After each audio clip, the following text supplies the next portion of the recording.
I hope you're having a relaxed evening and you had a pleasant day. Welcome to the platform. I thought for our first episode we get to know each other. You know, like they say, if you don't know me, you can't relate to my story or my perspectives. You can't understand why I celebrate small victories unless you know how much I have walked in failure. You can't understand why I'm always trying unless you appreciate the fact that the few steps that have been successful in my life were born out of multiple trials.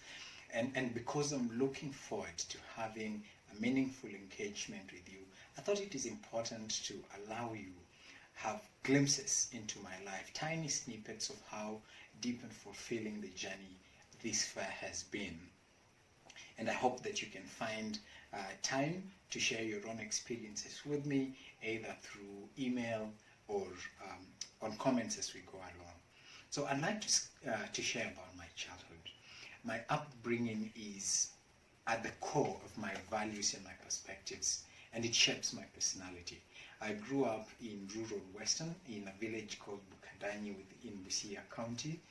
Our homestead was the last just before you reached the banks of the river. We were surrounded by a forest, and as I grew, the trees that were around me kept reducing from time to time as Mama cut them down, burning charcoal to either buy us uniform or pay school fees or put a meal on the table, as it were. The forest came in handy most of the time. When we didn't have a proper meal, you'd sneak by and grab a fruit or something like that. Growing up in the homestead that was the last before you reach the river placed me at an interesting junction from a very young age, because you had to make an active choice to either walk back to the other homesteads to seek company or play, or stay alone at home, or walk into the forest and towards the river, which provided even more seclusion. Most of the time I was alone at home. My brother Arthur had grown up and he was out either playing or doing something, and Mama was always away in people's farms, mostly working to put food on the table. So I'd sit home alone in silence, and I had one company, my childhood Bible, and I read it endlessly, back and forth. This is what I grew up reading. It's very old, actually slightly older than me, and yeah. The other companion I had was a silver Philips radio, but with that you had to be very, very careful on how you use it, because Mama was very strict.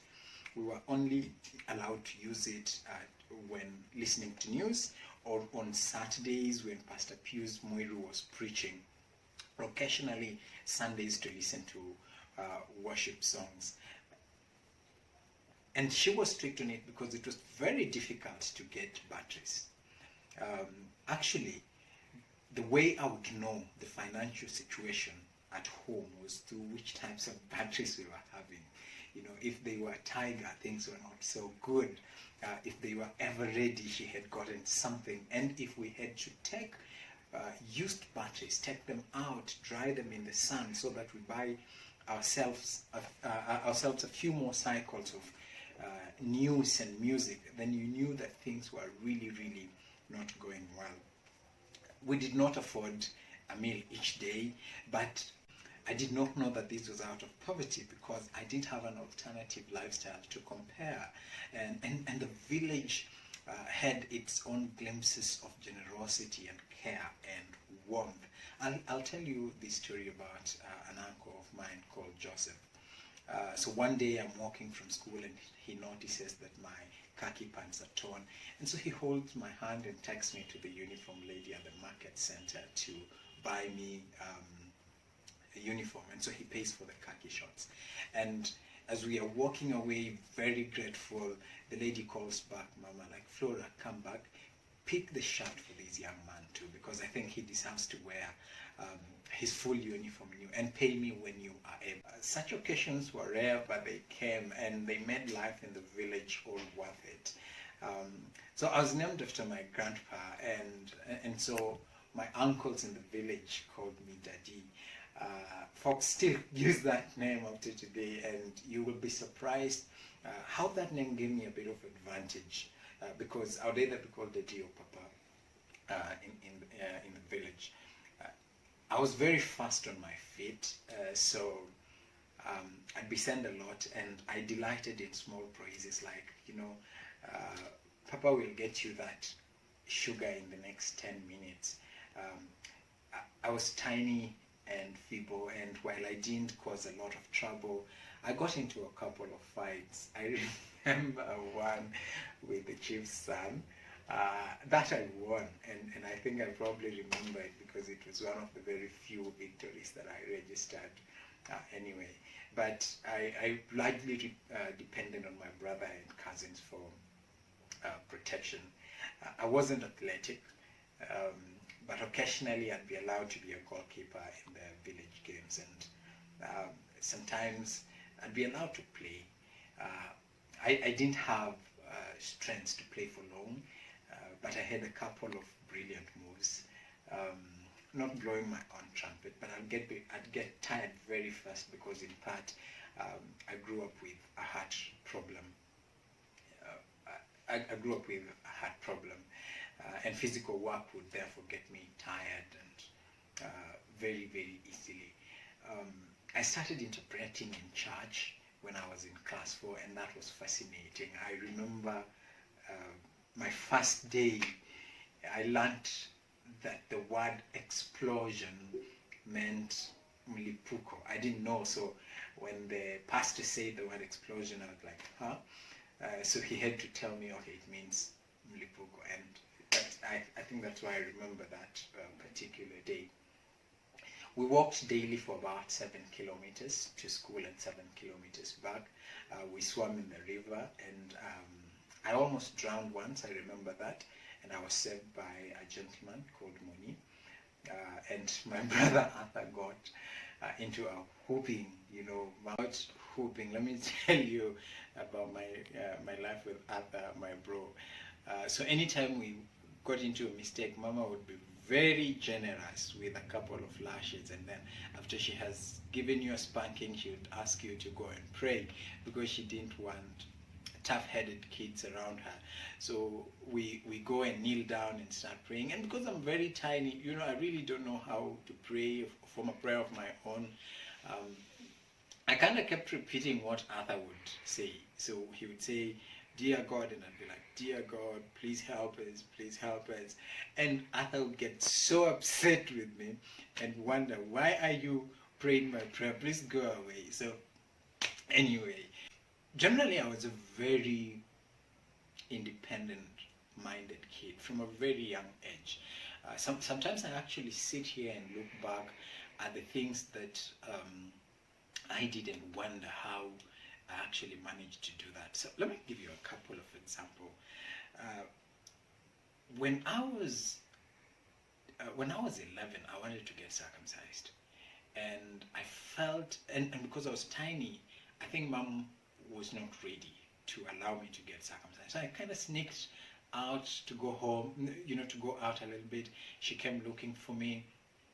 What I did is, I found a clinic that was doing circumcision. Somehow I found a way of paying for it. I went and booked my own appointment. I came and discussed it with Arthur and asked him to come and pick me from the clinic at 10 after the deal was done, and he cooperated, so he came and picked me up. And Mama comes home in the evening, and voila, I am circumcised. Another example would be, I decided to change my primary school for reasons that hopefully as we go along I'll get to discuss them someday. And what I did, I essentially walked to the school where I wanted to go, got an admission letter, and came back and told Mom that, I have made this decision, and it's because of 1, 2, 3, 4 reasons. Please allow it. And she was very supportive. She encouraged that independent-mindedness. She encouraged that decision-making skill in me from a very, very young age. For anyone who has ever listen to me talking about my journey, they will always remember that I go back to this incident in 1997 when there was real hunger and the situation at home was not good at all. And so this one day, I'm seated at home and I'm waiting, and as the sun goes down, I hear mom coming, and she's singing. And anytime mom came back home singing, you would know that things are not okay. So she comes and drops 3 sugar cans and asks me to peel them off and help crush. That is how we used to get sugar that we would use in porridge.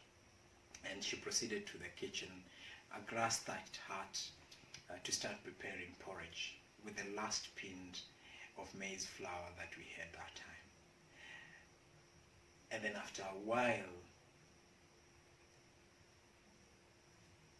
I saw her crying. It was the first time I was seeing my mother cry. And she turned, looked at me, and picked, using the cooking stick, picked something from the porridge, and it was a caterpillar, black, and she had stirred it in the whole porridge. And I was young and hungry. I had missed lunch.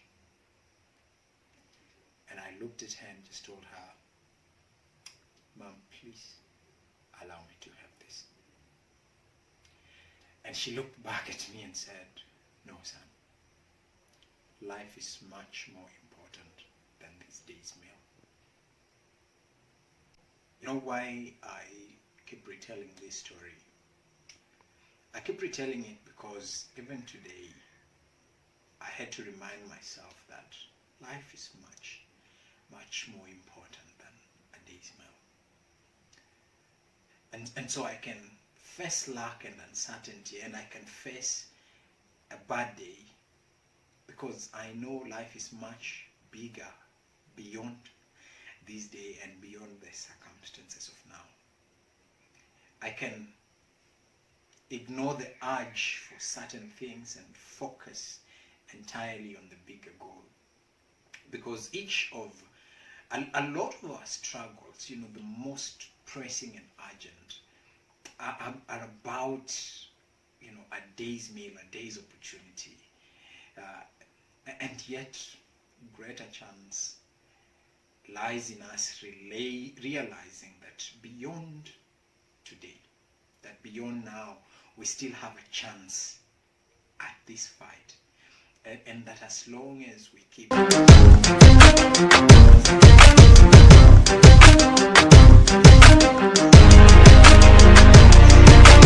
throwing a punch and keep throwing a punch, and one day, just one day, that punch lands at the right spot on the wall that is an obstacle, and that wall comes crumbling down, and we walk right through to our podium.